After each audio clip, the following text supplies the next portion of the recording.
Hi, everyone. Welcome to the call. Glad to have you all with us here. We are slowly letting everybody in. So in the meantime, while we're letting people in, feel free if you'd like to turn on your camera and wave hi to everybody. You're more than welcome to. Hello! Hey. Hey, sorry. Just needed for that one there. My bad. My bad. Hey, Mila. I did not say unmute yourself. Hey, Kenan. Oh, I'm gonna unmute. I'm gonna unmute again. Sorry. You never follow rules, and that's okay with us. Okay. I'll work with that.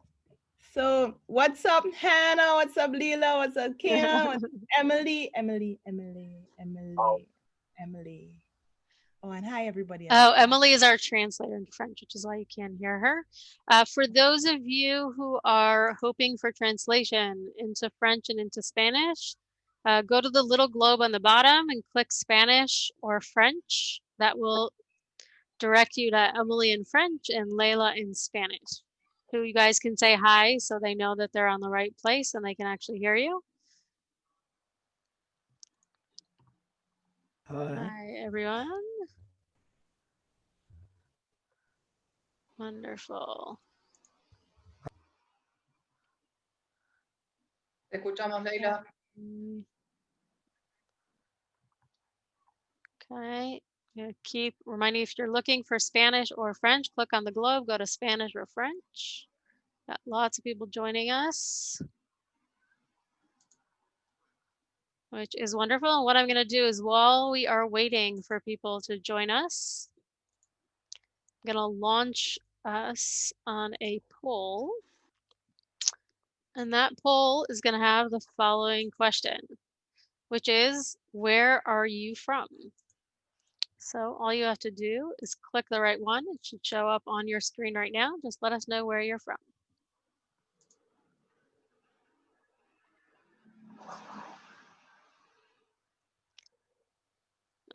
Nice. Got a strong Latin America. Strong Africa.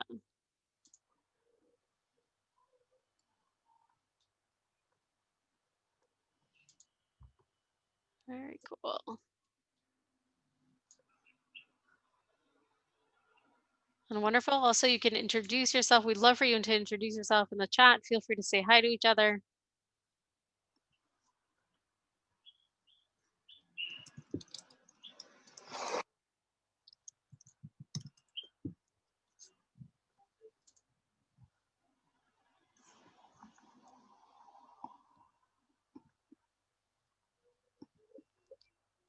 Okay.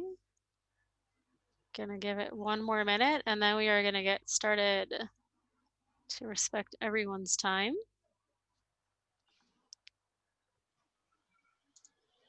And so if this is your last chance, if you wanted to participate in the poll and let us know where you're from, then go ahead. The poll is about to end.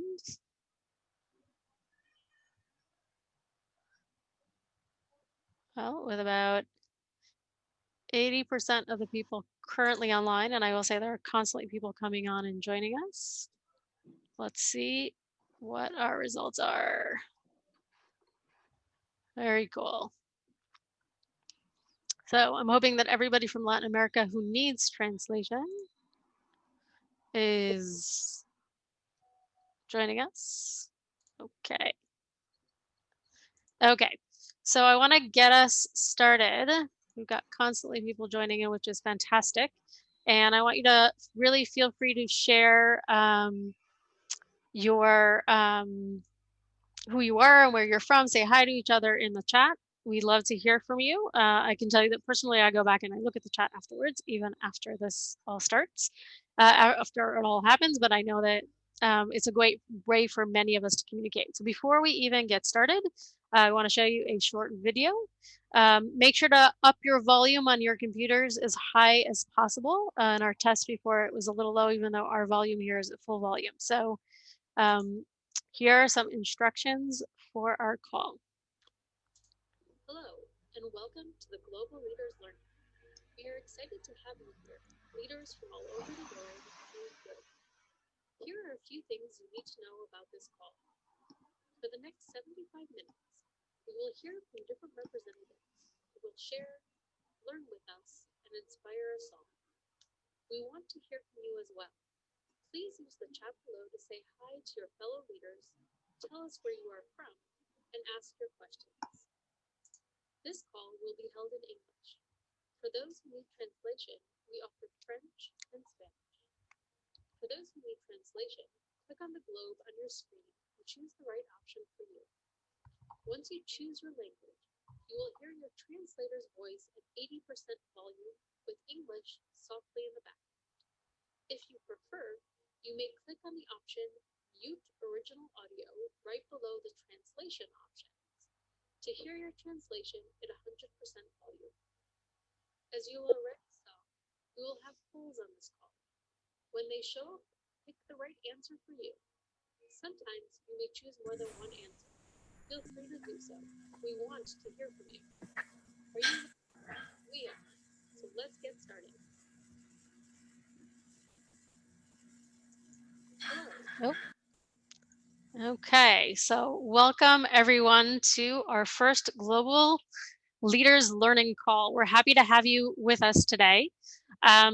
This is our first call. We hope the first of many. The goal of these calls is really to support you and your local leaders. And so we hope, first of all, that many of you are here and that you continue to invite them to these calls. And those who can't, that you share the recording with us, because our goal here is to help both grow your knowledge, grow our support system as we move forward. We're not really going to do it on this call today, but as we move forward, we're going to do these calls also in workshop form. So invite your teams. We're going to have an opportunity to really dig into certain topics and share with one another. We'll do some breakout rooms so we can learn from one another around the world. We really hope that this becomes a learning space for all of you. Again, we hope that you are in the right mode of translation. If that is what you need, feel free to give me a thumbs up or write so in the chat so I know that we're on track and that you can hear. And what I want to share with you briefly is what we're going to do on this call. So this call, we want to kind of bring you up to speed. We're really going to focus on Good Deeds Day and how we can plan for Good Deeds Day. So we're going to start with a brief history. There's a lot of history to share, but we're going to give a brief history of Good Deeds Day, where we started, what this is really about, and where we are at today. We're then going to talk about how to plan and be flexible for Good Deeds Day 2021. Then we're going to have a presentation on innovation during crisis. All this will be from our team, from Hannah, from Kenan, from myself. And then we'll talk about future learning opportunities. We ask that you make sure that you keep yourself on mute. We've got lots of people on the call and people continue joining the call. We wanted to make sure that this is in a meeting format because, as I said, moving forward in these leaders learning, we want to take advantage of opportunities that the Zoom meeting format has that we don't necessarily have in other formats. And then we'll talk really about what's coming next. So what I want to do is I want to move us over straight to Hannah, who's going to start us off with the history of Good Deeds Day. I will say one more thing actually before I start is don't forget that you have the chat to ask questions. I know we said it in the video. Ask your questions in the chat. Share where you're from. We would love to hear and see from you. And if you have questions for us as we present, I just ask that specifically in French, because we don't have anybody in the chat translating for us from French. If you have questions, just please write them in English. So Hannah, over to you. Thank you, Tova. Can everybody see my screen? Yes. Great. All right. Yes. Sí, la estamos viendo. Okay, so as Tova said, we are wanting to share a brief select history of Good Deeds Day with you guys. Many of you are aware of how it started and where we are, and many of you maybe only have part of the history, but we want to take a step back because many people have asked for a fuller history of how Good Deeds Day started, what it is, and what our goal is. So I'm just gonna move the controls. I don't know if you can see that.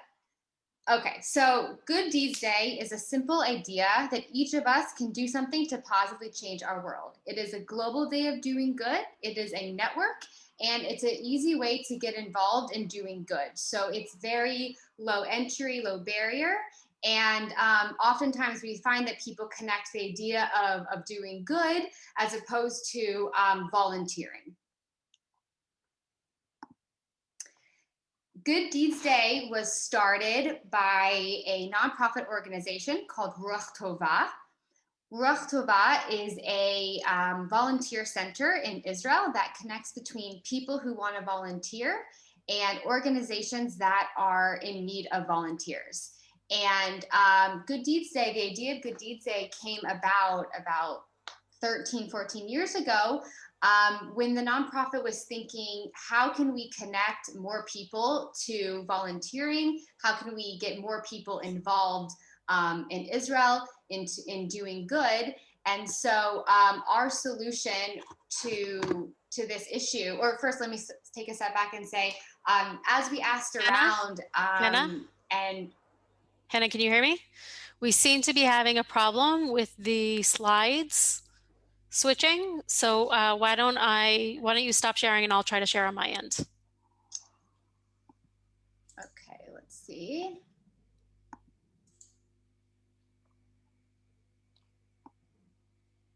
Okay.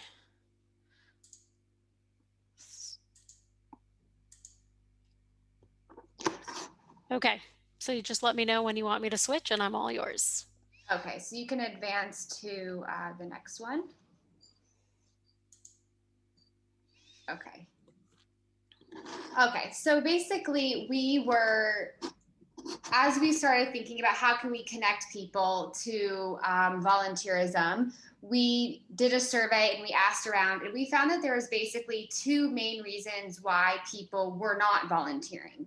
The first was that people felt that they had a lack of time, they were busy with their families, their jobs, and other things. And the second was that people weren't entirely sure what opportunities existed, where they could go, how they could get involved. So we decided to create one day of volunteering, of doing good, called Good Deeds Day. Next slide. And we launched Good Deeds Day in 2007 in Israel alone. And we saw that it was gaining momentum year after year, and that we were actually able to move the needle along of making a positive difference in Israel and therefore the world. And so a few years later, Good Deeds Day spread internationally. And 2011, we went global in 4 countries around the world. Part of this was an organic process. People had heard about it and wanted to bring it to their countries, and also talking as we spoke to other people around the world and they heard what we were doing, they also really wanted to take part in Good Deeds Day. And since Good Deeds Day is a very simple idea that anyone can connect to, it really worked that it was this universal idea, universal day that anyone could take part in. Next. So over the last 8 to 10 years, Good Deeds Day has steadily grown. We've grown in both numbers, in number of countries, in number of participants and organizations, but also in the scope of projects and partnerships and involvement of the network and local organizations. So in terms of partnerships and all of that, I'll mention just a few. So one, it's less of a partnership and more of an honor that we received. Sherry Arison on the left, who is the initiator of Good Deeds Day, it was her idea to start this day, is seen here meeting the Pope, who recognized Good Deeds Day and doing good in his Sunday sermon a number of years ago. And in the middle is an event in Brazil, where we have one of the bigger events in the world. And on the right is very rainy day in Rome, where our partners partnered with the Rome Marathon to combine the marathon and Good Deeds Day. So it's spread and it's grown around the world. We're in over 108 countries today, but what's most significant is not just the numbers itself, although that is significant, but in the way people are partnering and in the way that that leaders are tackling local issues. Next. Today, Good Deeds Day is translated in over 18 languages. These are 18 of them. We really believe in co-branding and also making sure that Good Deeds Day in all of our materials and the words of doing good and Good Deeds Day are translated to all the local languages that want to take part. It's really important for people to truly connect and to see themselves as part of the global movement of doing good. And so as other countries and people want to take part in and adapt it to their language, we keep adding different official languages to our list. In essence, we aim to connect the world. We really believe that every single person, all of you, all of us are part of the change. It's something that if we want to create true change in the world, it really does start with each one of you and each one of us to continue to move the needle to create a positive and better world for us. Next. And the way that we see Good Deeds Day connecting the world is in a few ways. First, we align ourselves with the SDGs. It's something that we really believe in, both because of the issues that the SDGs are aiming to tackle, that the UN is aiming to achieve, and also because we really believe by connecting to the SDGs, we're connecting to a greater and global story. So part of people identifying quantitatively and qualitatively how each of these goals are being accomplished really connects us to each other, and it's something that we can all align with. So no matter what's happening in each of our countries and different parts of the world, and in some issues are relevant for others, this is something that we can really connect to as all of us, and something that we can really use to tell our story of what we're doing locally. Good Deeds Day in action. Now, there's many ways people choose to take part in Good Deeds Day. It's really open to interpretation as people would like to do good for others, for the planet, and for themselves and each other. We see three main ways today that people are really taking on Good Deeds Day and using it as a tool to further their missions. Because after all, at the end of the day, Good Deeds Day is a tool for you to carry out your missions and to accomplish the goals that you've set for yourselves. So obviously the first one is projects that are addressing critical issues. Tova, you can play the video on the left. This is of Guatemala giving away food packages to those in need. And you can pause it because there's, I think, sound eventually. And Turn the challenge sound up. This is people choosing different ways to address whatever critical needs there are. It can be in the middle, environmental actions like we see here in Moldova. And it can also be, it can be one time, and it can also be throughout the year, because ultimately with the Good Deeds Day itself, it's about long-term positive impact. So on the right, we have our friends in Trinidad and Tobago, that they did a series of different projects that are empowering people to grow food for themselves and to be sustainable. So this is projects one time or throughout the year. And another common way that we're seeing people really connect and utilize Good Deeds Day is through trainings, awards, and different events. You can leverage the Good Deeds Day, the branding, and all the volunteers that take part by recognizing them, recognizing the volunteers for the work that they've done throughout the year, by offering certified volunteer training, by holding a leadership conference or resilience workshop for women. So these are just 3 examples, but we've seen them all around the world, and it's a really great way that you can recognize your volunteers and offer them more skills and tools to learn as they continue to want to be more involved and you want to continue to tackle critical issues. Next.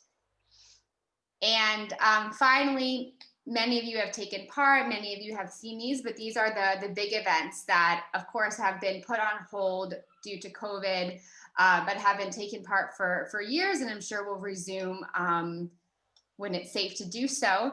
And these are bigger events that are run locally, that is an opportunity to bring together and to unite hundreds or thousands of people under one day, one umbrella of doing good. It's a chance to positively share your message as an organization. It's a strategic way to position you into the forefront of addressing critical issues, of achieving recognition, and creating and establishing strategic local partnerships. And also just on that note, you can see just from the previous slide, the different branding and the different ways people are celebrating. It all looks very similar, just in different languages. And so we really set out to create a universal language of doing good, just translated to local actual languages. And then of course, that brings us to today, to you guys, the Good Deeds Day Network that that everyone is a part of. The main ways that we are aiming to strengthen just the Good Deeds Day Network is first through the Global Leaders Forum, where we have regular regional meetings, global meetings, and the leaders learning, which is this. Collaborations between different partners of the network, whether that's connecting our corporate partners to local organizations or between NGOs themselves, such as here we have this example here of a really lovely partnership between Zambia and an NGO in the US.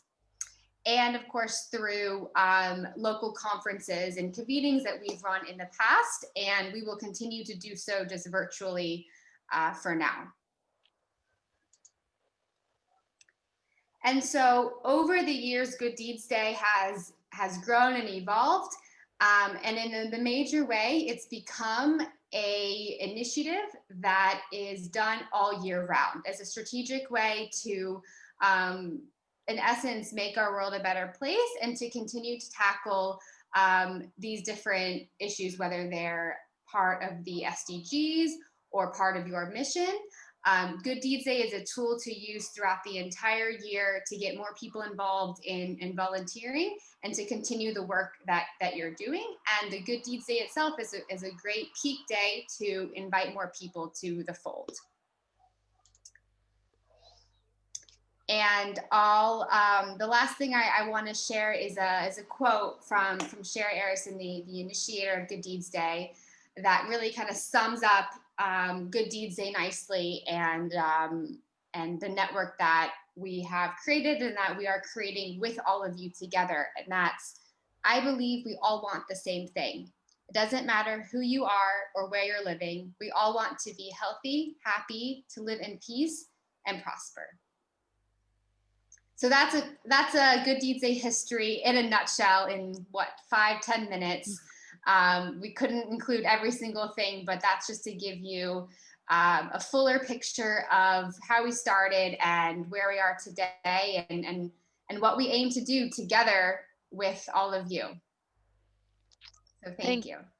Thank you, Hannah, very much for that great presentation. I know that many times in conferences, what we do is we do this when we don't have time to talk, when we can't talk. So feel free to do that as well if you like what you heard, and I appreciate the presentation. What I'd like to do is share with you briefly before we continue on is another poll. And this is thinking forward to our leaders learning that will be coming up later in the future when we talk about the kinds of projects that we share. And what I would like you to ask, the question I have for you is, what would you like to learn more about? This will be coming up on your screen. Would you like to learn more about how to do big events, even though right at this moment they're not relevant, but hopefully they will be in the future? Would you like to learn more about projects, about small activities, volunteer training, or online activities? So just kind of share, let us know what you would like to learn more about in the future, where we can give you more information and share more. Wonderful. I can tell you they're coming in. We're going to leave this open for another 15 seconds. So this is your opportunity. You can vote, by the way, for more than one. So if you would like to learn about more than one, feel free to check off more than one. Wonderful. I'm going to give it 10, 9, 8, 7, 6, 5, 4, 3, 2, 1. Okay, and just so you guys can see, these were the results that came in. Wonderful.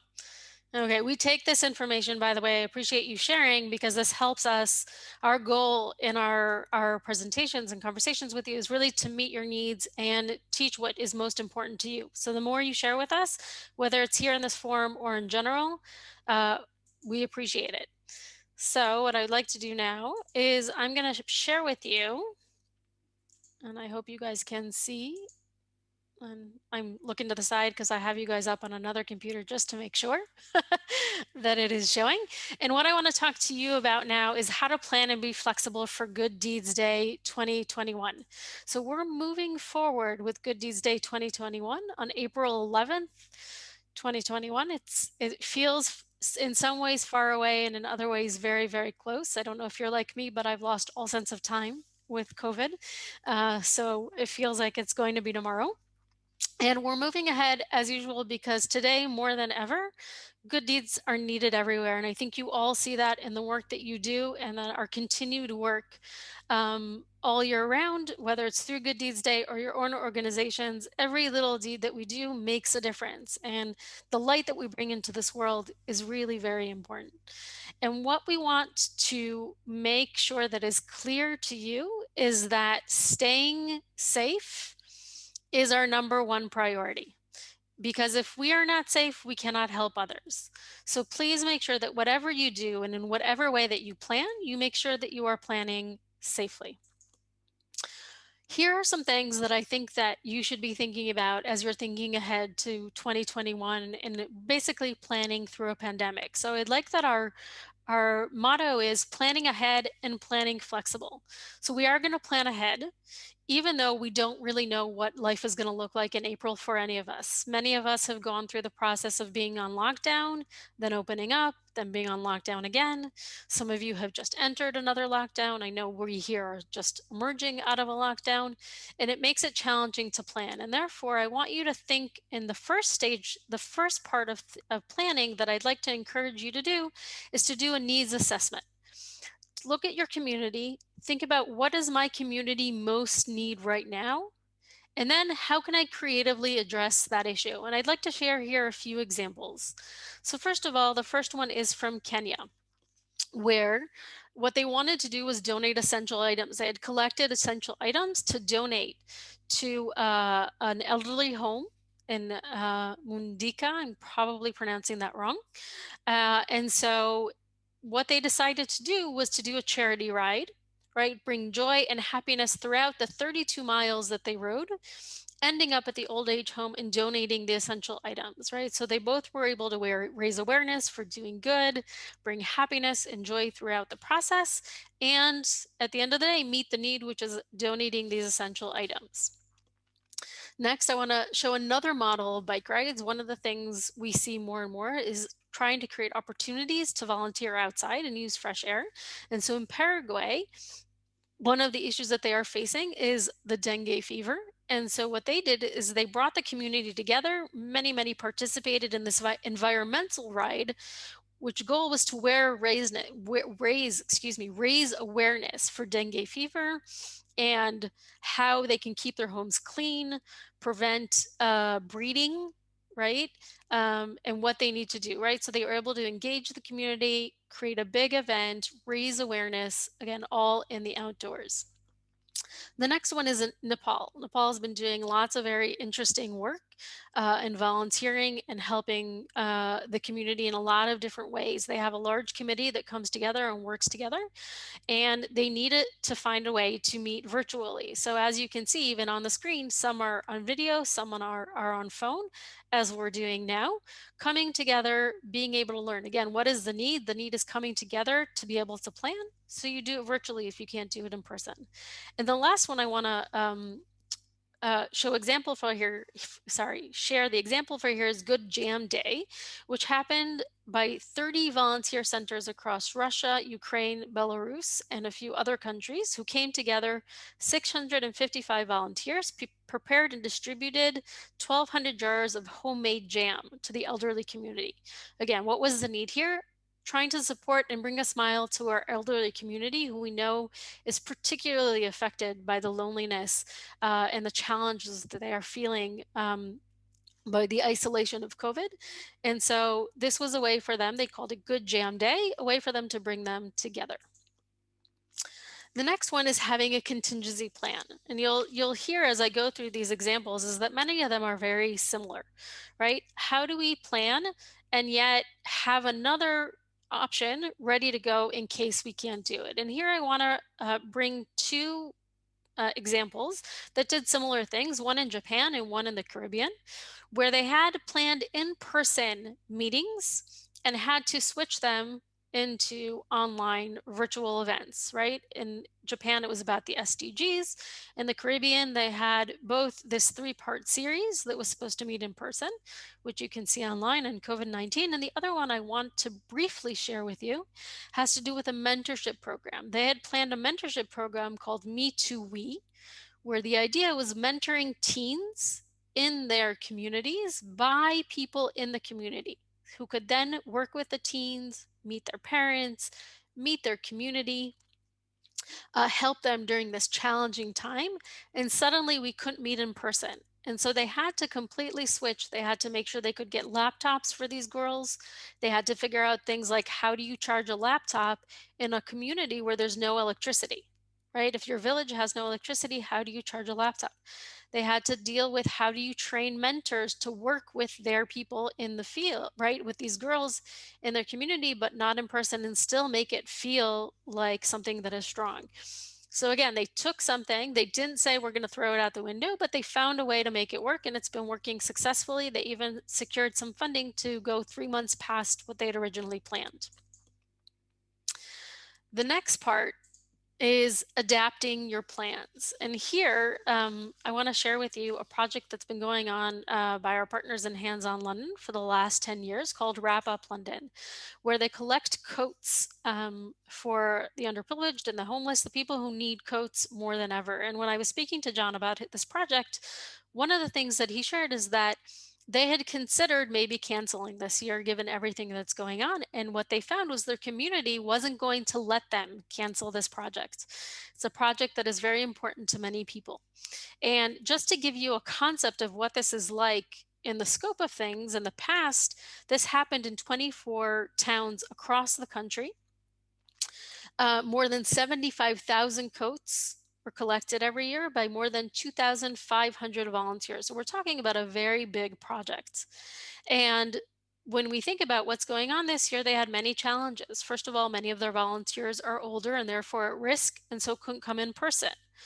The other issue was that when it comes to the volunteerings, what often happened was the most of the coats were given in the first 3 days of volunteering at a rate of almost 1,500 coats per hour, right? If you can imagine a room full of people, full of volunteers, collecting coats, sorting them, many people in one space, which is something that we can't do today. And so what they did is they decided to do things differently. And instead of collecting for a short space of time, they expanded the time that they can collect coats. Instead of having a limited amount of collection sites, anybody can sign up to be a collection site, which means if I want to be a collection site, I can collect coats in my home, which means I can come go to my neighbors and say, I'm doing this, put up a poster, bring me, if you have any coats, you can bring them to me. So somebody could collect 1 coat or somebody could collect 100. So it's going to be very interesting to see how this happens. This is happening right now. Um, and so we'll see what the results are. But one of the things that I've already been told is, first of all, there's a lot more interest. There are a lot more people being involved. And one of the things that I'd like to share with you, which I think is interesting, is that the main request they had from their volunteers was to share on social media and like this initiative, to get visibility, right? One of the problems that we sometimes have during this time is, how do people hear about our projects? How do they know that this is happening?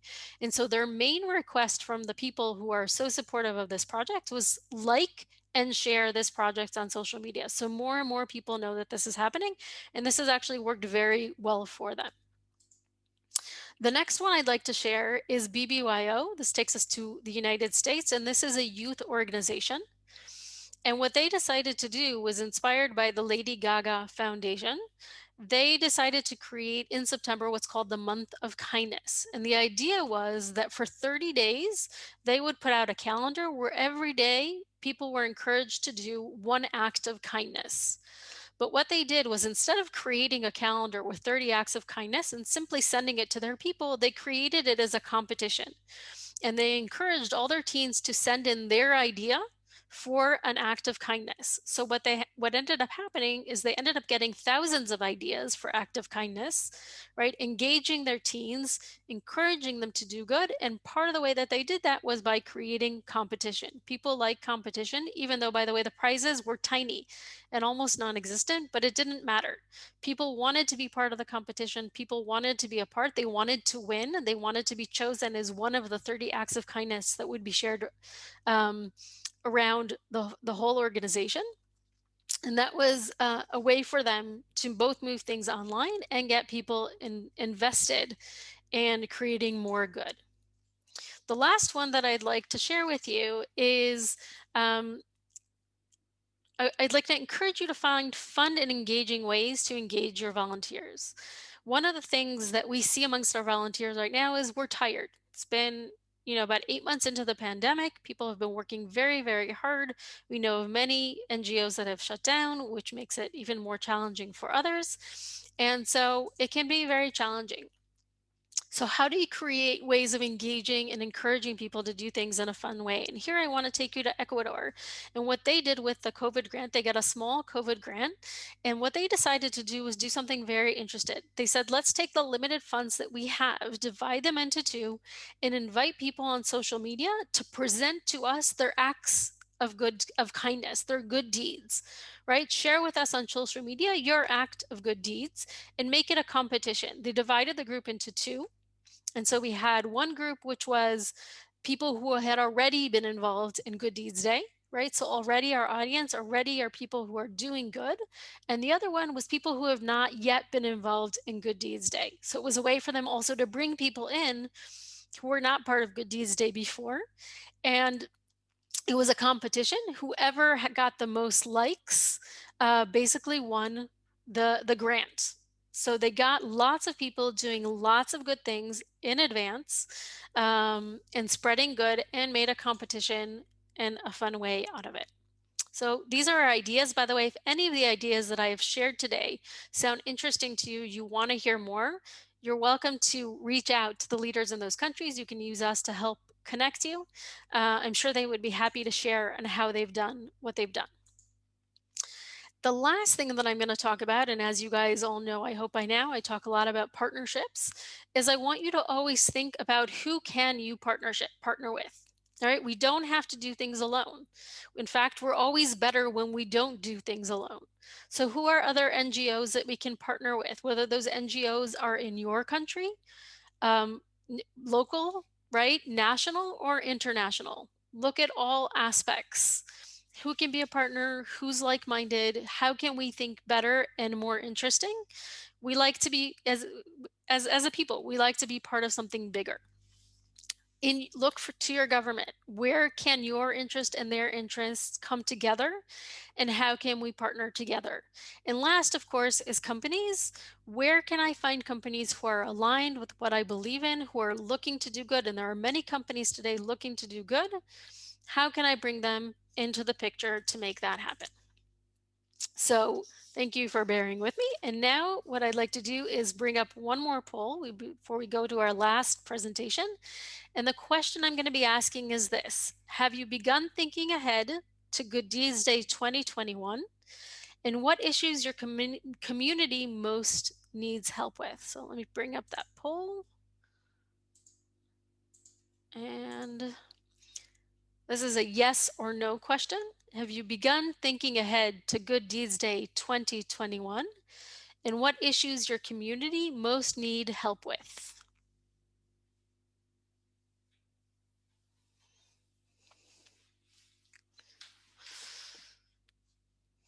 You can't see the answers coming in, but I'm telling you that I can, which is always a fun experience. So keep them bringing in. We're about 60% of the votes right now. And I'm going to tell Kanan he should be ready and prepared for his presentation because he's about to start. Awesome. And we're going to give you another 10, 9, 8, 7, 6, 5, 4, 3, 2, and 1. Don't know why you're all not voting. And these are the results. So some of you have not. I'd say more have than have not. Not everybody has voted. And what I would say is I hope that our presentation now has inspired you to start thinking about what this could look like for you.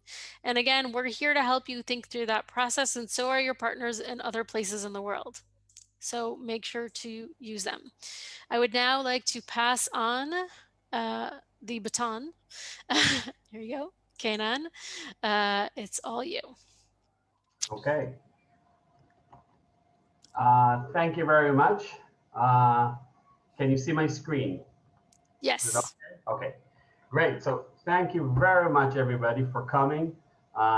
Thank you, the team, for all the preparation. Hannah, great presentation, and Tova. Very excited to see you, like always. I do not take for granted for you taking out of your time and coming listening to us and being part of our great movement of doing good around the world. I see the things that you send us, the projects, the movies, the pictures, everything. And I'm so, so proud of each of you on the great work that you're doing around the world. The world this year had a big change with the COVID situation that's still going on. And we're still thinking how to cope and how to work with it. I know some countries are maybe a little after it. Some people are really deep in it. I know it's different from country to country. And like I say, always, please take care of yourself and your family and be healthy. The volunteers that we work with, the good people, and we will pass this era of this COVID and going back to normal. But I think this will still take time. And I think our plans for 2021 should be very cautious, like Tova said, and will be very similar to what we did this year.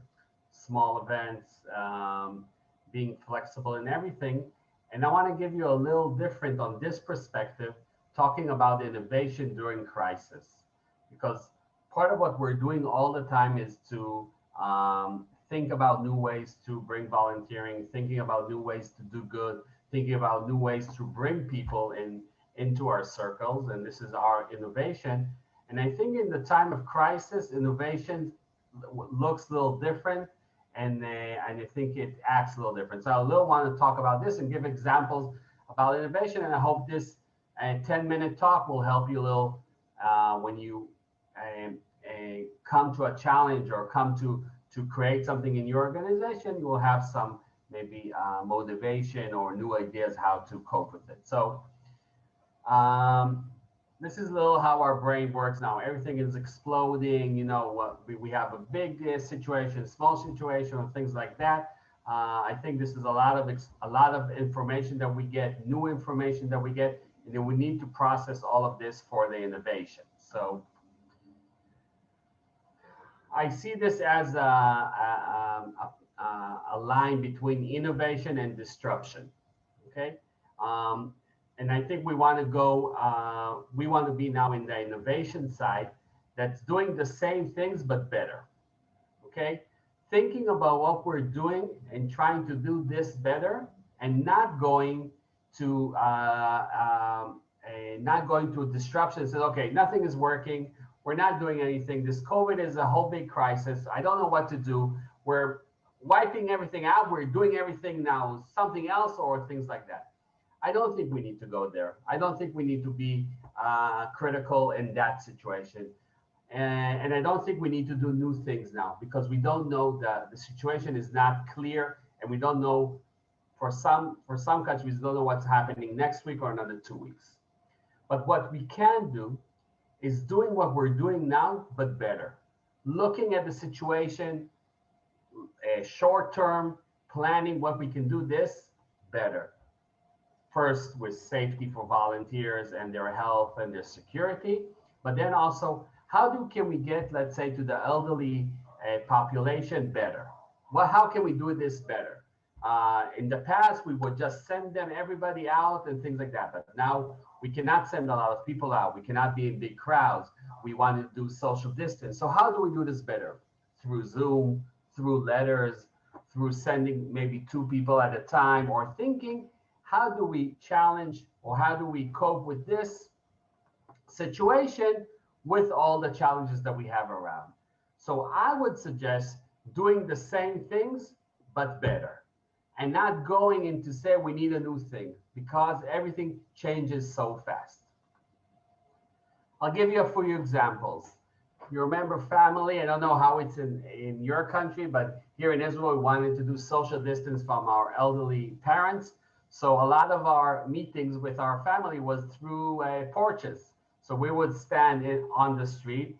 Our parents or grandmother or even more great grandfather and grandmother were standing in their porch, and we would talk like this. This is where was our conversation.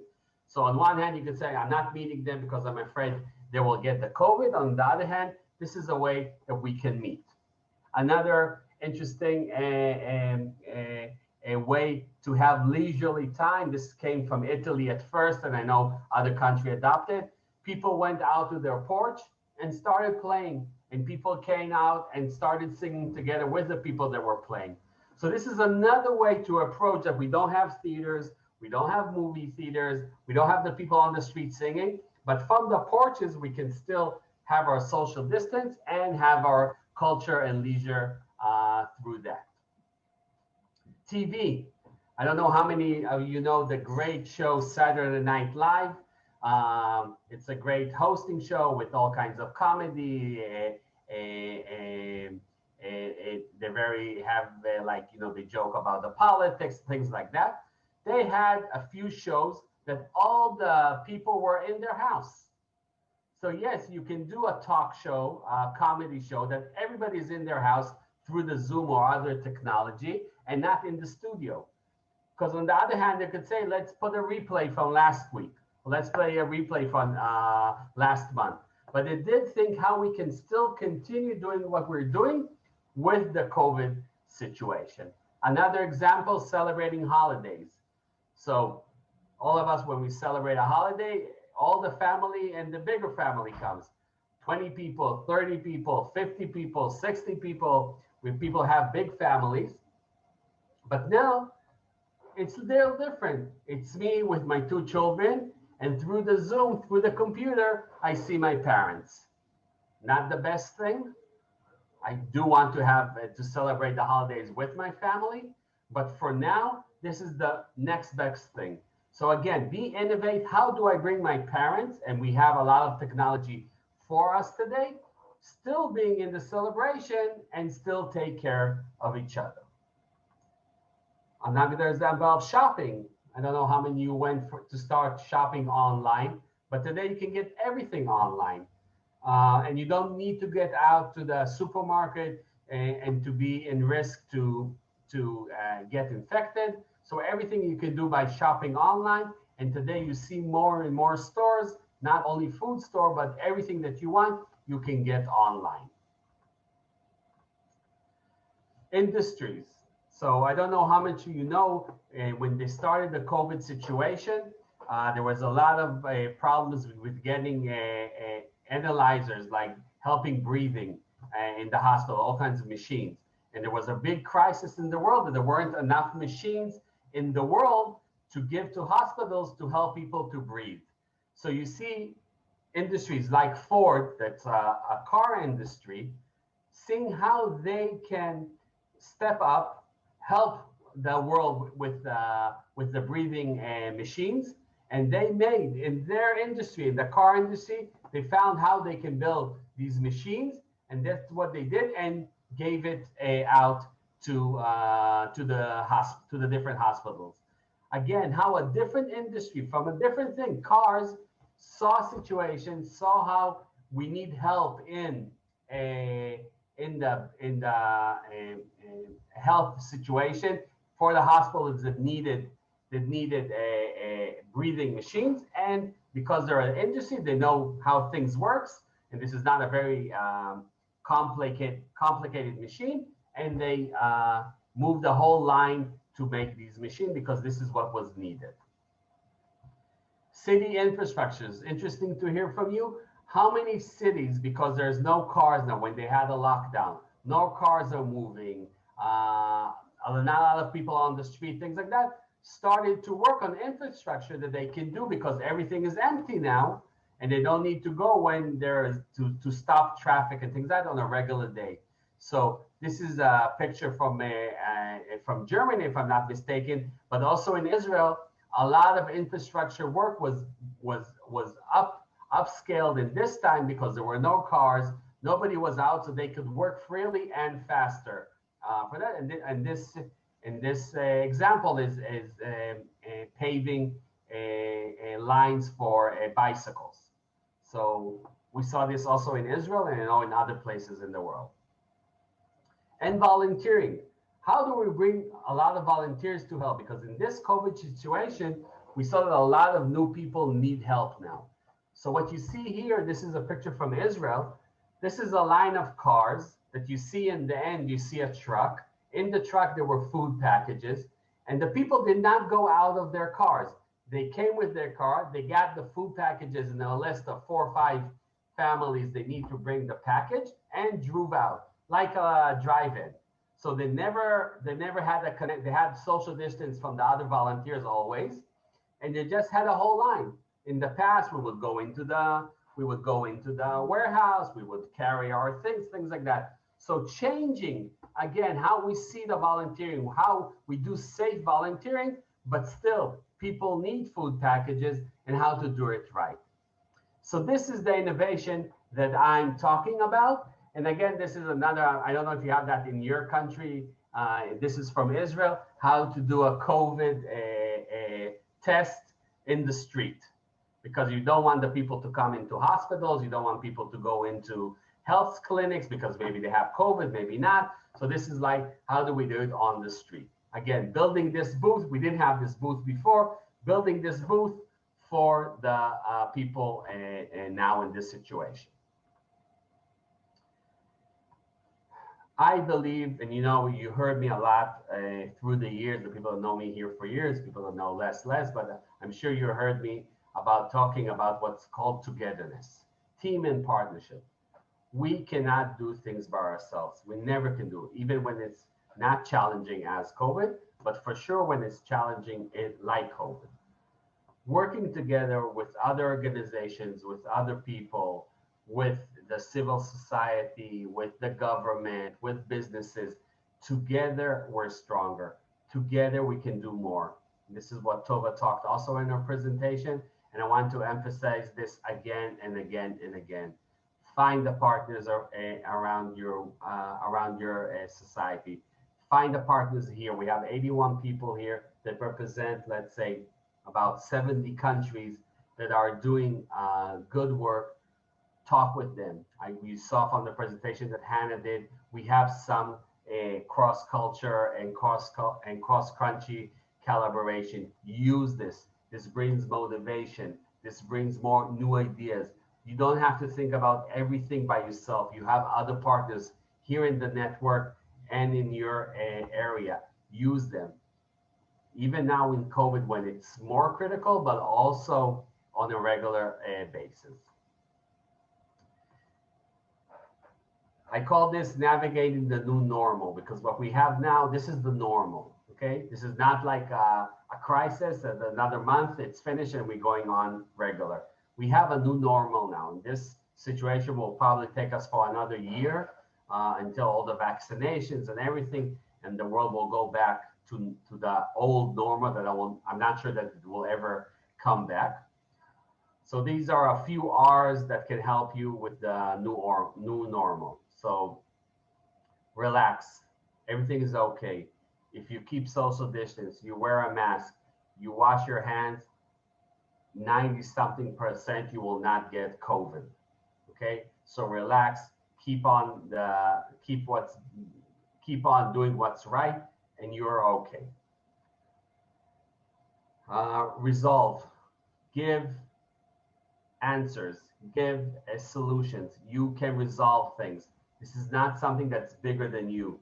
Okay, we cannot do the vaccination. This is not part of our knowledge, but we can do great other things. And you have the power to resolve things. Remote. We are working from far away. All of this. I would be much more happier to be in the conference in Africa, to be in the conference in South America, to be in the conference in Asia, in Abu Dhabi. All of this, I would be very happy. We don't have that. But we are still having our talks remotely. I think we're building great the network and the movement so we can work from remote. If we can do it from the whole world, I'm sure you can do it for your country. Resilience, doing our work, building the community, what you did for years. Remember what you did for years in all of your volunteer work, you're building resilience. You're building communities that can believe in themselves. They can believe we can pass this COVID, and we can pass this COVID with great colors. So you have resilience, and every act that you will do will build bigger resilience. Reimagine, I said, take what you're doing now. If you cannot do it, reimagine it again. Don't do something differently, because doing something differently, your risk is too high. Do what you're doing and try to reimagine it a little to make it work. And I think you have that power. And reform is the same thing. Build reforms of what you're doing now to, again, build your resilience, build a easier way to work and a safer way to work, and to work in a way that will give solutions to the situation that's happening now. This is a quote that I found: when you cannot control what's happening, challenge yourself to control the way you respond to what's happening. That's where the power is. This COVID is crazy. Some countries very crazy, some countries mild crazy. I don't think in any country it's easy crazy, but it's crazy. It stopped industries. It stops in some places where you have lockdowns. It stopped the whole country. Everybody wears masks. This is crazy. But I cannot control that. But what I control is what I can do now. What I can do this talks now every month. I can bring everybody. We have this technology that's called Zoom. I can bring everybody together now. I can control to give ideas, to give you inspiration and ideas how to do things. I control in my community that I can bring food packages to these people in need. I can help these elderly. I can educate people on how to keep safe and healthy. These are things that I can control. And put your emphasis there. Don't put an emphasis, the whole world is getting crazy, I don't know what to do. You cannot stop that craziness, but you can't respond to this craziness in your means and in your strength. And I believe in every one of you. I know every one of you, and I believe in every one of you that you can control this madness that's happening. This is controllable, and you have the power to do it. And the last thing is just, I hope it makes you smile, but this year, like all of us at home, and this is the way. But I believe this will finish in a year. We'll go back to, I don't know if it's regular business, but the business that we did a little differently, but we will come in stronger. We will come in smarter, and we will see that the Good Deeds Day movement and doing good and volunteer will increase in each of your countries and in all the world. So thank you very much. Thank you very much, Kenan, for that great presentation. There we go. And we have one last thing that we want to share with you before we close off, and that is what is coming up next, right? And what are our next learning opportunities? One second. We've got a little bit of a challenge here with our presentation, so give me 1 second. And let's give that another try. Sometimes Zoom likes to cooperate, and sometimes it does not. Okay, can you guys see that? Great. Okay, so what I want to share with you is our next learning opportunities that are coming up. So first of all, we have opportunities for you and your volunteers. So anybody in your community that is involved in Good Deeds Day, we've got 2 things coming up. First of all, our Facebook Live interview coming up November 23rd at 4 p.m. Israel time. We're going to be talking about social media marketing, a how-to guide by our in-house expert here.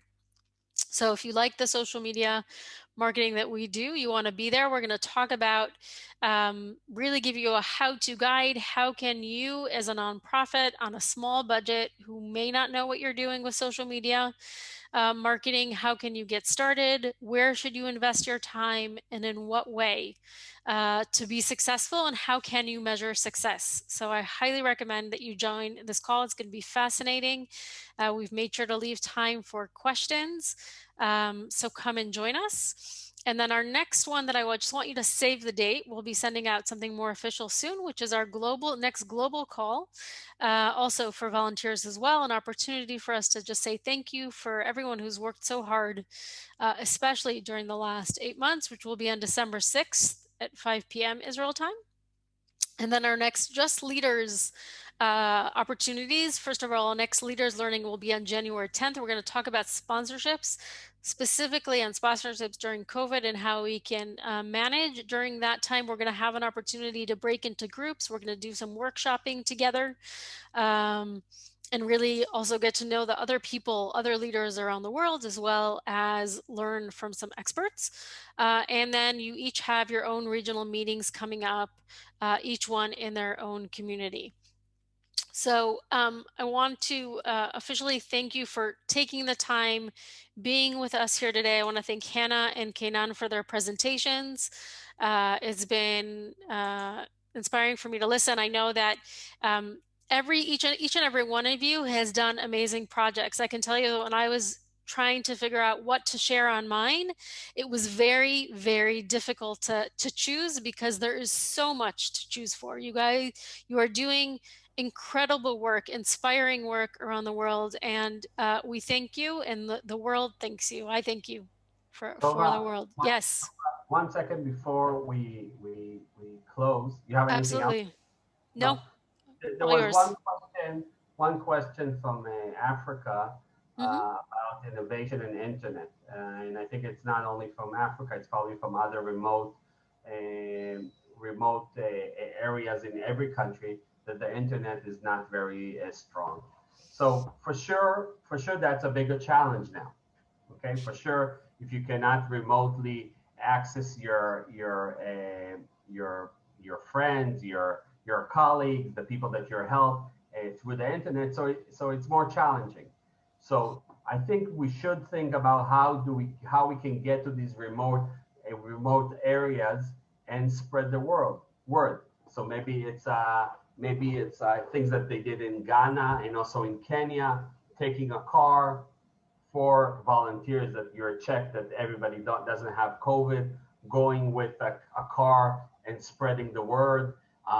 Even checking the remote areas of what's their situation, making an assessment, talking with government, asking them, do you know what's happening in the remote country? If you don't know, we will be happy to help you. As volunteers, we'll go check and bring you the info. So I know it's much more challenging when you don't have internet and good communication tools, but still think how you can do it, okay? It will be in a smaller scale. In internet, you see we got in 1 second to 70 countries, 80 participants. So it will take more time, but don't be discouraged. Still do it.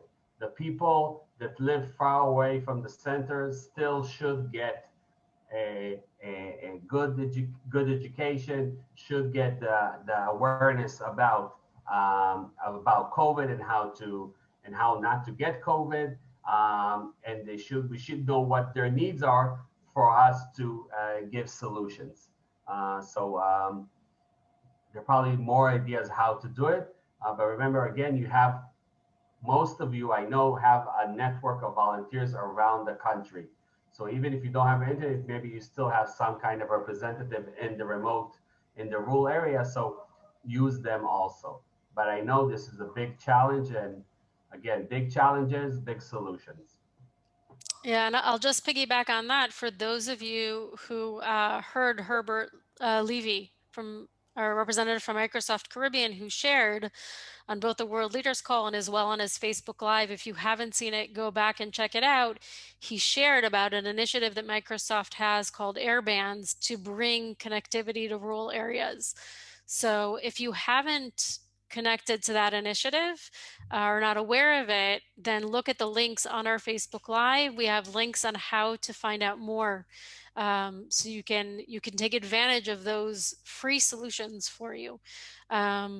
So Kenan addressed one aspect of it, of doing things that are offline, because we work with what we have. That's all we can do, is work with what we have, but also make sure that we need to make sure we're taking advantage, of the opportunities that are out there for us.